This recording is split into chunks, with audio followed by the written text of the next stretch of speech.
Become a sustaining member of the Commonwealth Club for just $10 a month. Join today.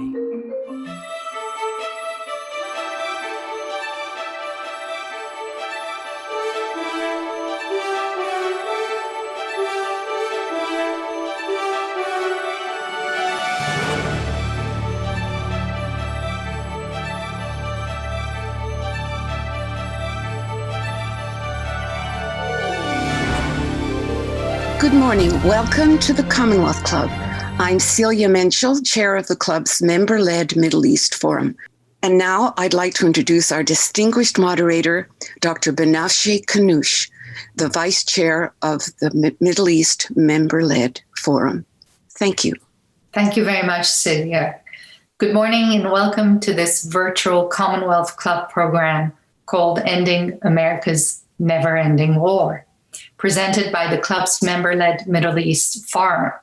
The program will soon be available on YouTube at commonwealthclub.org under past events.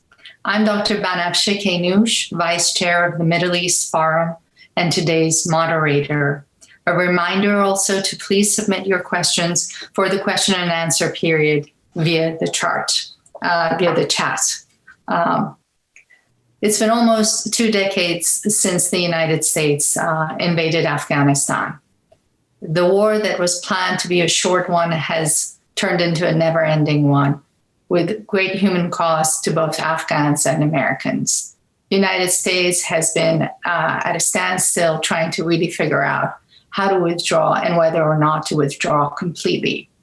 And one reason for that is that there are multiple stakeholders involved in this conflict. Not only inside Afghanistan, the people of Afghanistan, the largest stakeholders in this never-ending conflict, but also numerous neighbors that Afghanistan has. Needless to say, the geopolitics of the Afghan conflict are extremely complex and sometimes overshadow the actual human stories that at least both our panelists today will also bring to the fore, the human narrative of what this conflict has meant to the Afghan people. There are numerous regional alliances or coalitions that are informal or de facto that are being currently pondered in order to respond to what the United States might do next in Afghanistan. The situation is very complicated. Countries like Iran, Russia, China, India, Pakistan, Tajikistan, Saudi Arabia, the United Arab Emirates, and the Gulf Cooperation Council, Arab states, are just a few of the very prominent stakeholders in Afghanistan's future. Qatar itself has been hosting the US-Taliban peace talks. So today, we have two very distinguished panelists to discuss some of these very complicated stories, and we do look forward to your questions to unravel the mystery of Afghanistan's future. Now it's my pleasure to introduce our panelists. Ata Argandawal is a noted humanitarian and Afghan consultant and a former refugee. He is the author of several books, including The Self-Sufficient Global Citizen and Lost Decency, The Untold Afghan Story. Our second panelist is Humaira Gilzai. She is the co-founder of the Afghan Friends Network, and she instituted the sister city relationship between Hayward, California, and Ghazni in Afghanistan. She is a women's rights advocate and a cultural expert on Afghanistan. Please welcome Ata Argandawal. Thank you very much, Dr. Khanoush. I appreciate it. You set the stage perfectly by describing what has happened to Afghanistan. So I appreciate that, and certainly it's an opportunity today to really go over several key factors that got us to this stage. But first, I want to thank Celia and Commonwealth Club for this opportunity to be able to shed light on many, many areas that, of course, offer interest to many around the world. Again, when we talk about Afghanistan in the last 40 years in particular, it is really, we can write books and there are amazing narratives that exist. and especially in light of the availability and resources that are available throughout the world on social media, I mean, they can go any directions. But what I'd like to do today is to basically, it's an opportunity for me to basically speak a little bit on behalf of the Afghan people, if you will, because that's, again, the nation and the people that have been devastated for the last 40 years.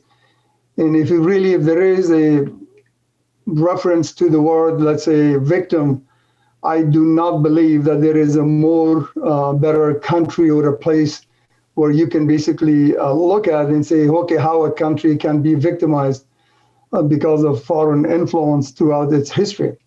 But anyway, I mean, the long history of Afghanistan is a very rich history, as we all know, and it's been invaded many times throughout the history. But I would say, again, it's best to just focus on the last 40 years, but mainly in the last 20 years since invasion of Afghanistan by the United States. Let me just briefly go over the history, but if you look at Afghanistan's history since 1919, all the way to the late 70s, Afghanistan really had a relatively very peaceful situation. It had a great environment. It was a country that was really didn't have any challenges. It was really one of the best neutral countries on earth. It was a very peaceful place. And as a matter of fact, it had probably one of the model type of situation where basically so many countries, from the United States to all the superpowers and many regional powers, they were really good friends of Afghanistan, and the people were really engaged. And if you look at the development and the progress on the infrastructure that have been built in the last, let's say, 70 years or 60 years, a lot of it really was as a result of just amazing work on relationship that existed between even international powers, from the United States to Russia, France, Japan, and they were all in one way or another involved in Afghan basically infrastructure. And so Afghanistan really benefited from all of those, and ultimately becoming, something that everybody was familiar with, and that was the darling of the West at the time, and a major tourist destination. So from those peaceful days all the way to what has happened to now, and especially to what led to the invasion of Soviet Union, that's really the hard piece. That's really the kind of the devastating piece of this, because it was, again, the influence of Soviet Union through obviously all civil and even military installations, and that led to the ultimate invasion of Afghanistan and the fall of the Afghan government. But basically, our challenges did start in reality in 1973 when the king was overthrown. And so I would not talk too much about the history because my colleague Humaira will go over some of these aspects for now. But what I'd like to do is to basically focus, let's say again, on this 20 years, in the last 20 years of Afghanistan, and what really led us to be where we are today. And the main point, which really the international community, even social media, they do not talk about or refer to, is of course, is the root causes of what really happened in Afghanistan. So it all really started with Bonn in Germany, when after the events of 9/11, an ultimate invasion of Afghanistan by the United States. The Bonn Agreement that was signed there, and that really had some really key elements, some really fundamental elements at the very beginning, which were very actually practical. And that really called for the involvement and engagement of a lot of Afghan scholars from all around the world. And they were going to be invited, people were going to be engaged in the Afghan government from several areas, because as people know, the majority of the Afghan scholars and the educated communities and those that could, they left Afghanistan. So basically, they were looking for people to come from all over and help build this next generation of Afghans for the government in reality. But that's something that the Mujahideen totally opposed and rejected. And they ultimately decided to bring in someone that was totally had no qualification to run a government, and somebody who basically had links with the Mujahideen and had been engaged in the fight against Russians. And that was in Karzai. And of course, the Mujahideen were able to convince everybody that that was the best way to go. And basically, they will be relying on militias and build the government. So basically, he legitimized the entire Mujahideen in the Karzai regime, which basically, again, did not have the expertise and the qualifications to run a government. So that really was the key to this whole problems and why where we are today. The second piece of it is really again, because these people didn't have any interest in building a real national army. Because if they had looked at Afghanistan's history, Afghanistan had one of the best armies in the region. As a matter of fact, it was really second to Turkey and maybe some other nations. So it was a very powerful army. And that's something that they totally denied and ignored to build from the very beginning because of, as you can all imagine, with flow of billions of dollars into Afghan soil, there were enough and more than enough resources to build a national army. And that was not the focus. So what happened was they instead started to focus on militias. And all of these former commanders that they were basically introduced their own rosters of armies and militias, and some of them claimed to have anywhere from 10,000 to 40,000 fighters. So as a result, they were able to basically cash in and get a lot of money from the United States, from US, and of course in the NATO in general. And what happened was this really gave power, and this really empowered the Mujahideen, or the former commanders, who were not really the technocrats and the people that of higher education and people with the government experience. So what happened as a result, these became very powerful members of who they are today. And we would refer to warlords today in Afghanistan. That's exactly what we're talking about. These are very powerful warlords with deep pockets, and they have influences in regional parts of Afghanistan. And they were, as a result, of course, able to basically transfer a lot of their assets to outside countries. And that's been happening from Dubai to Switzerland to all over the place. And that's something that Afghan people are very, very frustrated with. And they know it's a fact.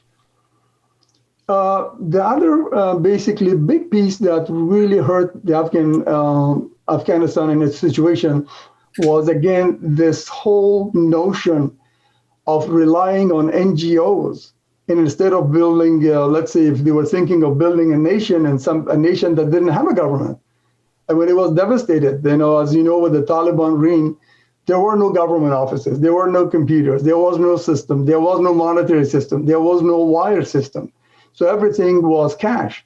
And as a matter of fact, as cash flew inside Afghanistan in the way that it did, and through truckloads and in the hands of the wrong people, what happened was, of course, that's what was the introduction of a cash economy. A fraudulent cash economy is what Afghanistan faced. But all through the hands of just a few. And these people, and the very few, again, got involved with thousands of NGOs that had no business going to Afghanistan. These are, again, inside and regional, and even from United States, the NGOs that got involved in the Afghan affairs, and they basically cashed in billions of dollars. And the majority of those monies never stayed in there. So that was also a huge mistake that obviously did not materialize in the reason why the infrastructure of Afghanistan never got a chance to be built.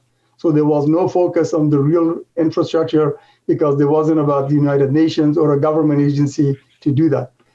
So those were some of the bigger elements. And of course, we can then refer to the rise of Taliban, which really the rise of Taliban indeed started all the way back and it dates to Mujahideen's reign. And that's the time when tons of refugees, when millions of refugees, Afghan refugees, were living in the neighborhood areas and border areas of Pakistan.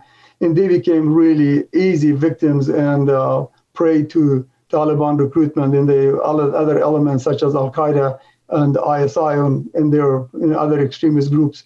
So that's when the Taliban, again, the rise of them and the training and their entire, I would say, development kind of went back. So that's cool. Those are some of the big areas. But one other quick point that I would refer to, and that is the opium and the narcotics. That was never, from the very beginning of the last 20 years up to this moment, it has never been a focus. There was no real plan for eradication of, let's say, opium in Afghanistan. And that has led to where we are today, which is actually a multi-billion-dollar business today. And the flow of narcotics, not throughout the region and also to Europe, that continues to happen. So these are some of the major challenges that Afghanistan is facing. And of course, we will refer to the remaining, which was actually the civil society and basically the challenges we're facing in light of Taliban's advancements. Thank you. Thank you very much. Thank you, Attar Gondowil. And now it's my pleasure to introduce once again and welcome our second speaker, Humaira Gilzai. Please. Thank you so much, Banafsheh, for having me on this panel. And I'm really honored to be here with Attar on this morning with all of you.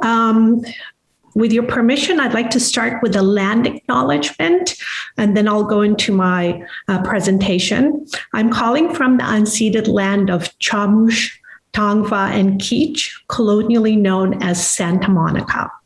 I pay respect to their elders, past and present. Let's consider the many legacies of violence, displacement, migration, and settlement that bring us together here today. And please join me in covering such truths today and in future public events. I have been working in Afghanistan for the past 18 years through my nonprofit that I co-founded with called Afghan Friends Network, as well as a variety of other programs that I assisted in developing girls and women's education. So it's fitting that I will talk about the history of Afghan women and what has happened to them in the past 100 years. And I think that is really important to understand the context of why so many Afghan female advocates are concerned about the future of Afghan women when there is power sharing with the Taliban. In the starting in 1919, Afghanistan had a very progressive king, King Amanullah, and Queen Soraya. They were fast-paced reformers and were opening schools, giving girls opportunity to get educated, opening women-led newsletters and such. But a lot of the fast-paced changes were designed against the colonial West's idea of progress rather than Afghans.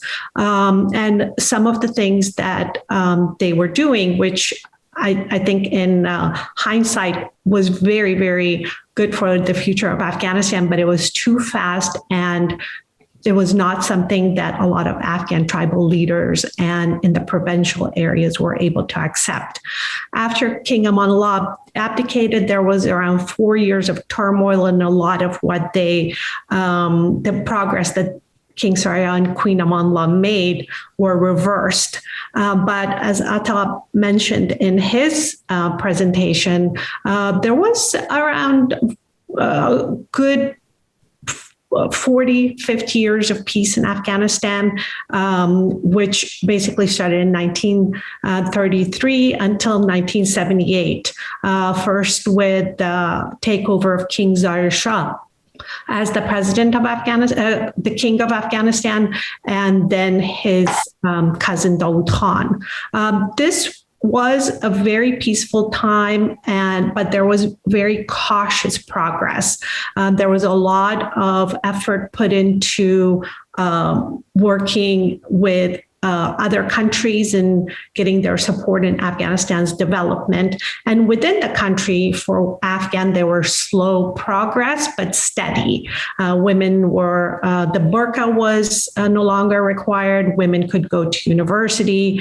And women started occupying a lot of professional positions. And I would say this was the Renaissance time for Afghan women who became musicians, artists, bankers, doctors, teachers.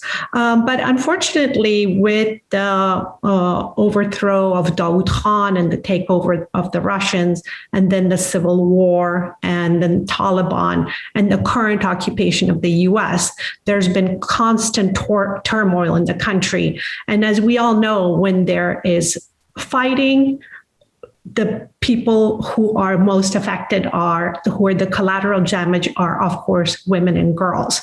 They're the ones that lose husbands and sons, they're the ones that are displaced and have to become dependent on other family members, on other governments to be able to support themselves. They're the ones that aren't allowed to go to school or to get the proper medical care that they need and such. So I would say that from the Russian invasion until the end of Taliban, Afghan women were once again on a roller coaster of highs when the communist government was actually providing them a lot of rights and education and such, but it was not within the cultural norms of Afghanistan. And once again, there was that urban-rural divide. Kabul, Herat, and in northern provinces were accepting a lot of the rights that were given to the women and progressing and such. But in the rural areas, there was still pushback. And that was one of the things that was fueling the Mujahideen to fight against the takeover of the country. And of course, we have to remember that the Mujahideen for 10 years were funded by the US through Operation Cyclone, where billions of dollars in suitcases and trucks were coming into Pakistan through ISI. And that was actually when the war economy of Afghanistan started, and the warlords were developed. And so when the Taliban came over and took over the country after all these years, 5 years of civil war, there was a major power vacuum. And at first, the Taliban were accepted by the Afghans, and they were happy to have them. But as we all know, through so much that has been written about the Taliban, that things did not go well for the Afghan women. It was, I would say, the darkest years of Afghan women's rights. So we come to the era of our program, the 20 years of the U.S. occupation. Currently, despite whatever glitches that the Afghan government had, Afghanistan has the most modern constitution in Central Asia. Women and girls can be educated. In the Constitution, men and women are equal. 25% of the parliamentary seats are allocated for women. Women take part in politics and in parliamentary level, as well as in regional and provincial levels. 60% of Afghans have access to basic health with primary health care facilities. And this has actually really affected women's mortality rate when it comes to childbearing and also the survival of infants. Over 20 million Afghans have access to mobile phone, and 70% of the population watches TV, which is really important because there is a strong flow of information to the Afghan people. Also, the life expectancy for women has increased dramatically. Recently, a new decree from the Afghan president, Ashraf Ghani, requires each of the 34 provinces to appoint a woman as deputy governor.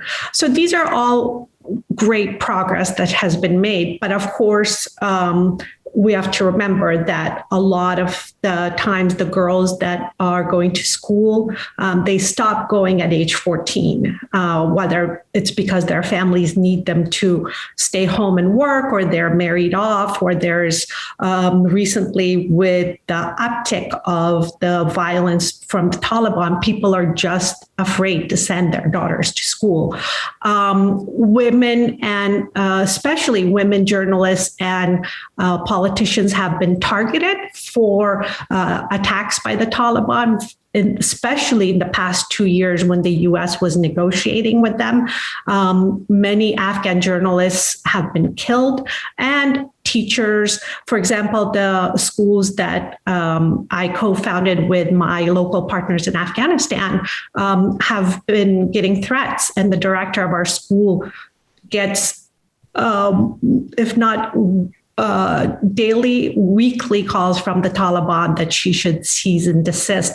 However, the good news is that from the schools that I started 18 years ago, one of our graduates, Husna Jalil, is currently the Deputy Minister of Women's Affairs. So there is, a give and take in a situation which may look very dire from the outside, but the important part is that Afghans are very resilient and they are working to bring balance and bring stability, to bring their girls to school, even with the attack of May 9th on the school that was predominantly serving the Hazara population. The next day, the fathers were taking their daughters to school. So we have to remember the resilience of Afghan people.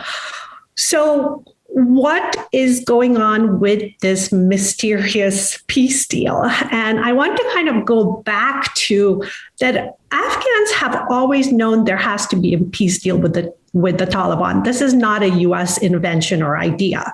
From the time that Karzai took over since 2002, during his time, he did several times try to start negotiations with the Taliban. And many times it was actually the US-led forces that dissuaded him. It wasn't until Hillary Clinton became the Secretary of State, where she kind of nodded to him to have secret talks with the Taliban. So Afghan leaders didn't really fall asleep at the wheel. They did know, but a lot of their support, their ability to have stability in Afghanistan relied on outside forces, the military and such. And as Atta mentioned, there wasn't much training that was being done for the Afghan army, Afghan police to take over. So the whole country was relying on outside money, the flow of billions of dollars to the NGOs, as well as air and land support on U.S. and NATO forces. Also, in 2018, Ashraf Ghani extended a hand of friendship with the Taliban, and he did that after doing a lot of consensus building. And the director of our school was one of the women who was appointed to attend this jirga in Kabul, where there was locally and nationally led conversation as to what do we want from the Taliban, what are we willing to compromise and such. But at the same time that Ghani was trying to provide this peace negotiation with the Taliban, the U.S. was secretly talking to the Taliban. And, if you are the Taliban, why would you continue talking to the U.S., the Afghan president, when you have a superpower willing to talk to you and legitimize you? And at first, this was, secret talk. But then in 2018, this became public when Zalmay Khalilzad was appointed as the U.S. envoy. And basically, through hook and crook, he was able to sign a peace deal in February 29, 2020. And I want to point out that in this peace deal, it's all around what the U.S.'s interests are. Which makes sense. It is a U.S. Taliban deal, but that the U.S. forces have to leave, that the Taliban are not going to let Al-Qaeda and other terrorist forces take home in Afghanistan. And there is no mention of Afghan women's rights or no mention of keeping a civil society. So that is what is now being handed down to the Afghan government to basically continue these talks intra-Afghan wise. So how do we bring peace into Afghanistan? There has to be preservation of the republic, which Atta pointed out was agreed upon in the Bonn conferences. Include women in the peace process, which currently is very few women are involved. And the Taliban have to have pressure on them that they need to put their positions on the table as to what they're going to do with women, Are they going to allow elections, or is Afghanistan going to be an emirate? Are they going to allow Afghanistan to continue as a civil society? Are they going to allow lawmakers and courts make decisions as opposed to jirgas and ulama? And also, there has to be a strong support for the Afghan national security. Currently, the airplanes that the Afghans, airplanes and helicopters they fly, are all maintained by NATO and US forces.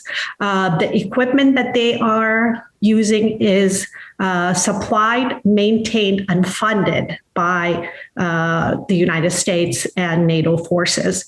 And these are the things that the Afghan government needs in order to hold its position against the Taliban, which is now the Doha talks are at a stalemate. So I would love to further develop on these ideas during the Q&A session. And I'd really like to thank you all for listening to me about what is such an important thing that we really need to support the Afghan women. Well, thank you very much for your remarks. Now it is time for the question and answer period. Please submit your questions via the chat. And we'd like to remind our audiences as well that this is a Commonwealth Club program called Ending America's Forever War. And I will be available, and the program will be available on YouTube, and me as your moderator available to take your questions. We do have quite a large number of questions, and I want to begin with a question to Myra about how you anticipate a power sharing mechanism to evolve in Afghanistan to be more inclusive of issues like women's rights to education. You did touch upon some of the developments in this arena, but if the Taliban is going to be central stage in Afghanistan in terms of control over levers of power, are there any mechanisms in place, or are there any mechanisms that will develop in order to ensure the future of education for Afghan women, for Afghan girls? Yes, thank you for asking about that, because that is a very important issue. When the U.S. first invaded Afghanistan, that was the mantra that we're not going to abandon the Afghan women again. And it looks like we are about to do that. And the way that I think we can do this is that we fully need to understand what the Taliban's position are on the points of women's rights, women's education, women being able to vote, women participating in the civil society, and women working, women being part of politics. There's one level is the human rights level, where on the individual woman, what she can do, but then there's the national goal of preserving human rights, continuing with what was established as one of the most successful constitutions in, or most modern constitutions in that region. At this point, the Taliban have not said one iota about what their position is on Afghan women's rights. They have not at all shared in any way whether women are going to be able to cast ballots, whether women can continue working. They do say, and this means something to us Afghans, is that they would like the society to be an Islamic society, an emirate, which basically means no elections. It's basically you pick a leader and then that leader continues to serve.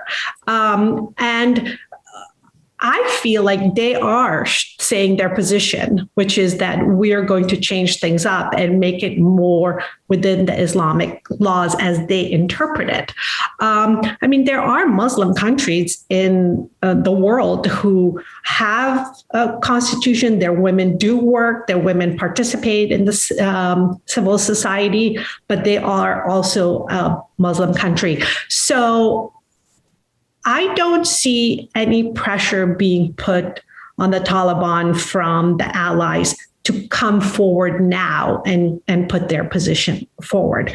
And at this point, I mean, what incentive do they have? The US and NATO forces are withdrawing. So the stick is out. The carrot is actually funding international recognition, as well as basically the international community putting pressure on them. I also think it's really important that the neighboring countries in Afghanistan, around Afghanistan, buy into this peace deal. And I think for them, it is beneficial that Afghanistan stands on its own as a moderately democratic country, and that half of its population is not put in behind doors or behind walls anymore. So, you know, unless we know what the Taliban really are willing to commit now, and they say it up front, we are just playing Russian roulette with Afghan women. And if we were to learn from history, the Taliban have not had a very good track record with women's rights. Well, if I'm to interpret some of your comments, is it accurate to say that the Taliban has not held yet one-on-one talks with women's groups in Afghanistan? And if I'm incorrect or you'd like to correct me, please feel free to do so about the statement later on. But I want to raise a historic question for both of you, but ask Attar Gandawil to step in first, if I may, which is, given what Humaira has just said, looking back at history and the history of U.S. involvement in Afghanistan in the past 2 decades, and then the performance of President George Bush in deciding to go in and send troops, and then later on the Obama administration, followed by the Trump administration, and now President Biden's administration. And we do, is it accurate that President Biden, for example, when he was vice president, was actually not in favor of a surge? This whole question of surge, how does this all fit in how really the Afghan people look at the history of the invasion? And I'd like to hear very briefly both of your comments, because we have quite a large number of questions to cover.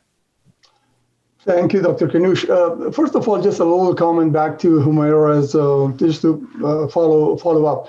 And that is the fact that people need to understand that the Taliban are the same. These are the same Taliban that were there before, and their philosophy, their ideologies have not changed. And basically, they're right now looking for surrender. But if you're looking for progress, if you're looking for change in their mindset, that is just the delusion. It's not going to happen. It's really the agendas are driven from outside Afghanistan and throughout the Quetta and Sharias on the decisions that are made outside the Afghan border. So that's about that piece. But then again, when it comes to strategy in George Bush's time all the way, Dr. Khanoush, it's very important to understand that there has been really not a clear strategic strategy. There has not been a clear strategy all along from the very beginning, as I said. And when I mentioned those points about the lack of, security, the ignoring the buildup of Afghan army and all of those. So again, those all fall in line with what really happened. And then was the president change, as the general change in the field every 4 years. Basically, what happened was, as a result, we've never been able to accomplish like a long-term, let's say, solution to the Afghan conditions. And that even includes that surge. At one time, there was supposed to be a surge, but then there was really not like an end result or an end plan as to what that was going to do. So lack of a clear strategy in Afghanistan in the last 20 years have really hurt Afghanistan in the area, because we also know that it's not just about Afghanistan, but it's also about, like as Humaira said, is the neighboring countries. The regional players are significant. This is Pakistan's proxy war. It has been there for a very long time. And it also involves India because that's the narrative between Pakistan and India, that whole area also in the interest that they have. On the other hand, Iran has a real interest on this side because they host a lot of refugees, but it's also because of narcotics and because of flow of migrants. So there is a lot at stake in that area. But again, to me, the lack of a clear strategy has hurt, whether it was from George Bush all the way up to now. As a matter of fact, when it's time, when people are getting and showing a lot of frustration because of the same thing, as I said, because people don't understand where we are. Where do we stand with Taliban? How come the real government of Afghanistan was totally delegitimized and not recognized? As a matter of fact, Donald Trump decided to go and talk to a Taliban, to a group that basically did not represent the people of Afghanistan. So these are the kind of strategic blunders, if you will, that get us to a point where we are, which is nothing but a lack of clarity. Well, we are where we are. And the fact is that there is a peace deal between the United States and the Taliban. And the Taliban, as Humaira was saying, is insisting on an Emirates. What does Humaira that entail? Does that mean a federal government? How is the Taliban in contact with women's rights groups in Afghanistan? A member of our audience was asking, to what extent are American feminist groups aiding Afghan women in this process? Maybe you want to briefly bring us again, run a reality check on all of these issues with us. Yeah, I'd be happy to. Well, just to touch on the point, the biggest mistake in this Afghan war is when America decided to abandon Afghanistan and go and invade Iraq. And that was the few years of vacuum that basically the Taliban were able to recruit, to grow, to come back to Afghanistan. And that was a very big strategic blunder on the US's part. And I think that's been covered in the Afghanistan papers. As far as the Taliban speaking to women's rights, from what I understand from my contacts, when a woman is in the room, the Taliban won't even look at them. And I'm not saying that they are not looking at them as a form of disrespect, but it's more the fact that they divert their eyes because they do not want to break their own norms or the how they practice Islam. So in a case like that, they are not meeting with Afghan women in Afghanistan. If a person cannot look another person in the eye, or at least be in the same room and talk straight with each other, there are no negotiations directly. The Afghan government has been sending 2 or 3 females in the negotiating team. When the discussions were being held in Moscow, there was one Afghan representative, and I have to say that is the fault of the Afghan government. So there's no discussions among the Afghans with the Afghan women's rights leaders.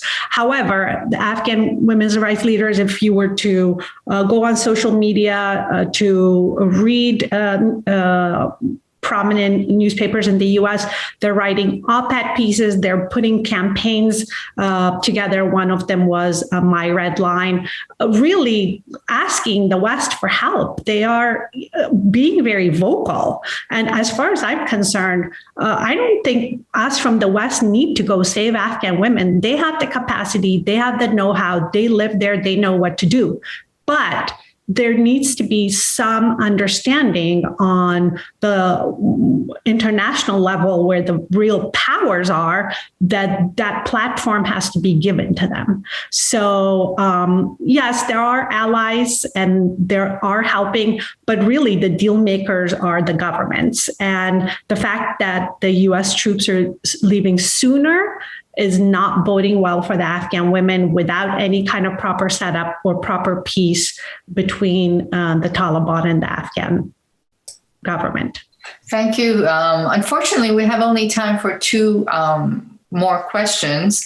We are running out of time, but I want to go back to what Ata Arghandouil discussed toward the end of his last comment about so many regional actors being involved. And one of our members had a question about the prospects of tourism in Afghanistan. When will Afghanistan be the country that will open its doors to tourists all over the world?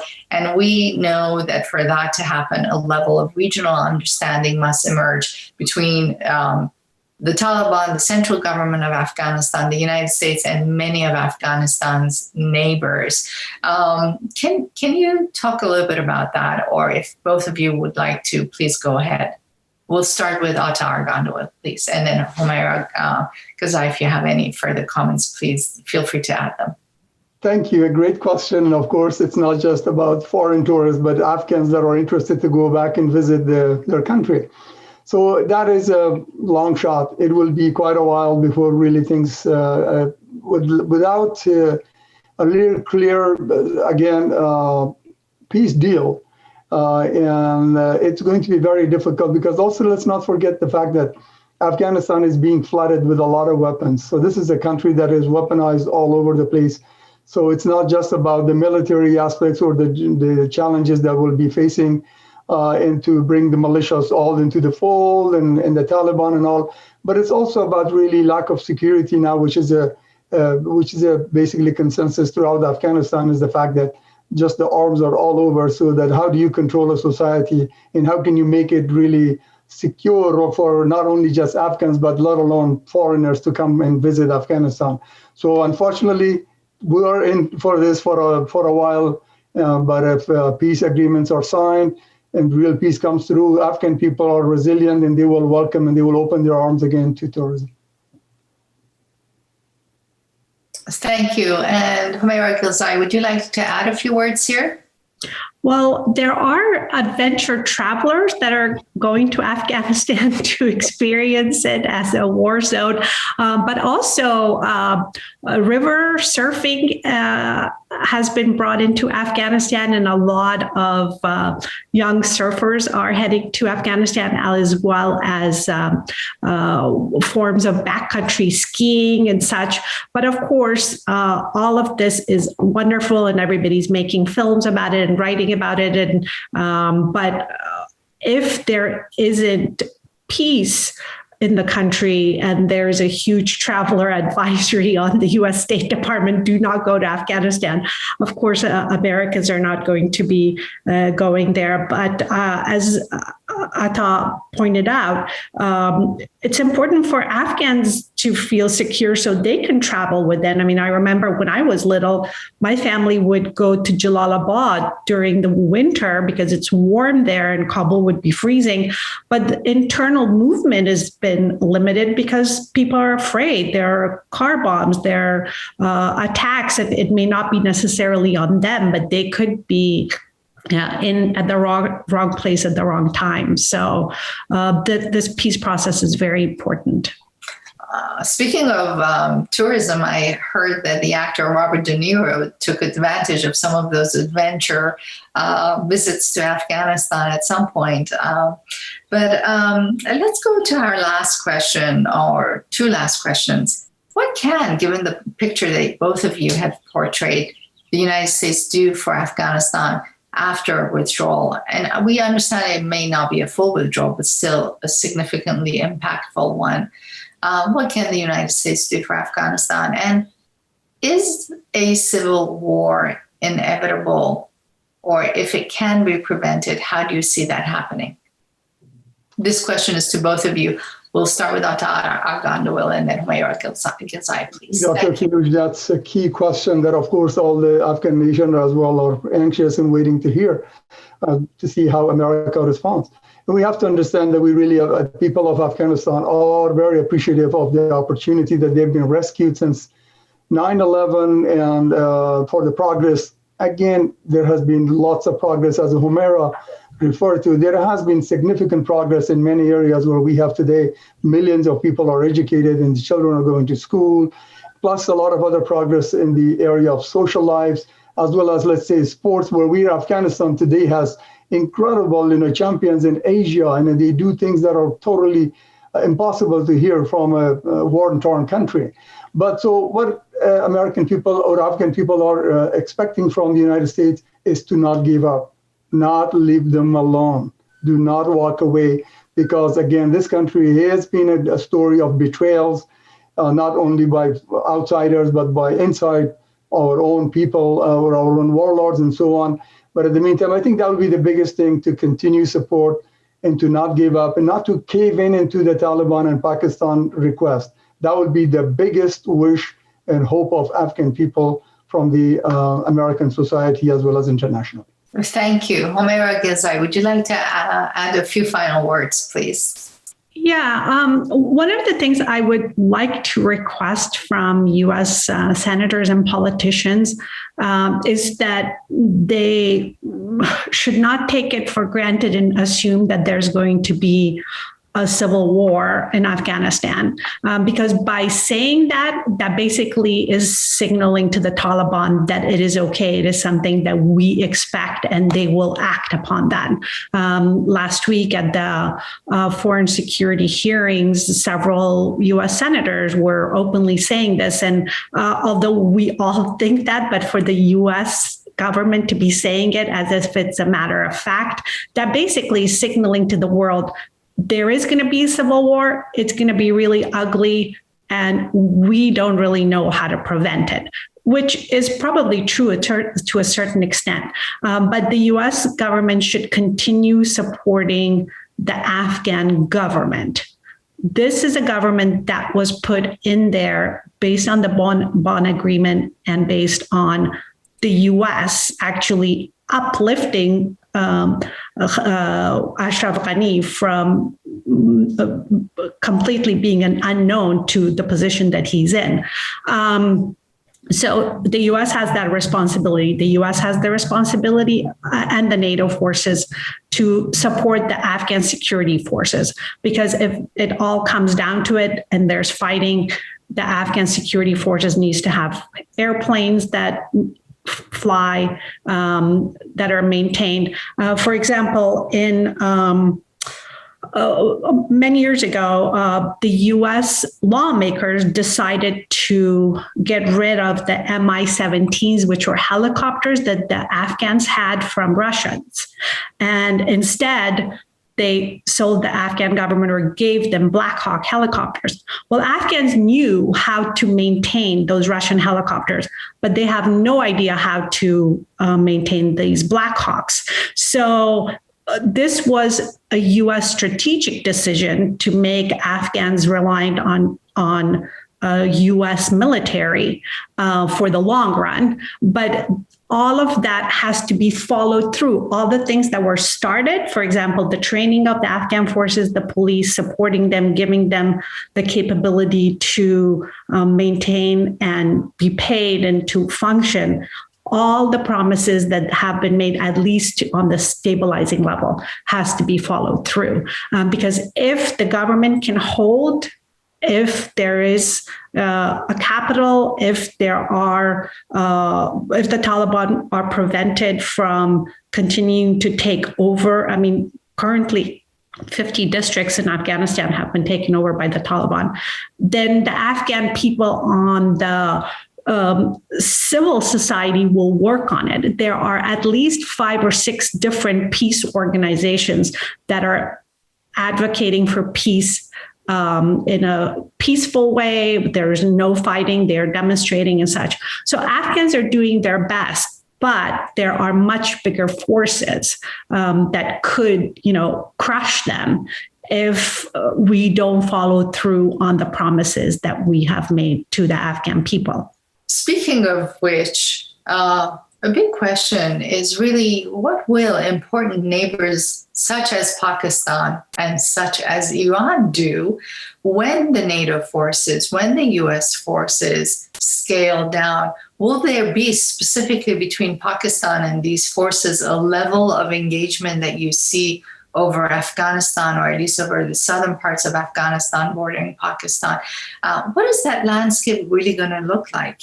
So again, this is a big question, and let's first go to Iran. So of course, with Iran, I think that Iran's situation, as you can imagine, in light of what's going on in that country and basically the restrictions that they exist under, I think they will continue to what they've been doing, but not engage in the level that Pakistan does. Pakistan will continue to do what they know best, to interfere and to attack, to prepare and to continue. So that's one of the things that you cannot expect Pakistan unless Pakistan is really pressured by international community and held accountable. Because this is a country that has not been held accountable for, let's say, the last 20 years or maybe even longer.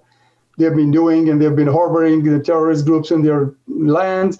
They are the launching pad for the entire Taliban, fighters.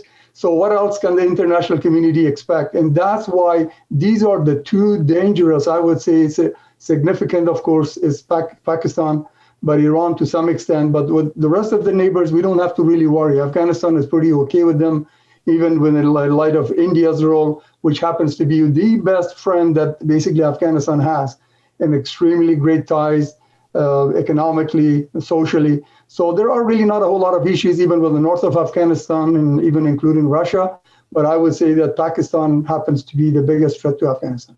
Well, Humayra Gilzai, what do Afghan civil society groups want from its neighbors? Well, from Pakistan, they want them to stop meddling in Afghanistan. They want them to stop harboring the Taliban. They want them to stop creating dissent between the different ethnic groups of Afghanistan. I mean, the way the Taliban can get stronger is if Afghanistan is in turmoil internally between the Uzbeks, Tajiks, Hazaras, and Pashtuns, which is basically what the Taliban are predominantly from the Pashtun tribe. Although I'm not a big fan of blaming ethnic differences of Afghanistan for all the problems, but I definitely think that ISI creates, that's the Pakistani Secret Service, a lot of turmoil within the country with ethnic warfare. As far as Iran is concerned, I feel that there has been a very bad blood amongst the Afghans with how the Iranians have treated the Afghan refugees, the marginalization of Afghan people, that a large number of Afghans were, thousands of Afghans were killed systematically by the Iranian government. So I think there's a lot of distrust. And I know that there's been some reparation work that has been going on, but that's going to take a lot of time because both in Pakistan, but more in Iran, the Afghan refugees were treated as the lowest class, lowest caste. And basically in the 20 years that they lived there, they were not given any kind of rights to thrive. So I think that is a problem, but I think it can be repaired. Afghans are hungry for peace. And but I would say as far as politically, Pakistan is going to be a big problem for the stability of Afghanistan. Well, I want to thank our distinguished panel, Humayra Gilzai and Attar Gandawil, for their comments today. And I'm Banafsheh Keynouj, your moderator for today's program called Ending America's Forever War. Now, this meeting of the Commonwealth Club of California, celebrating over 117 years of enlightened discussion, is adjourned. Thank you. Thank you. Thank you.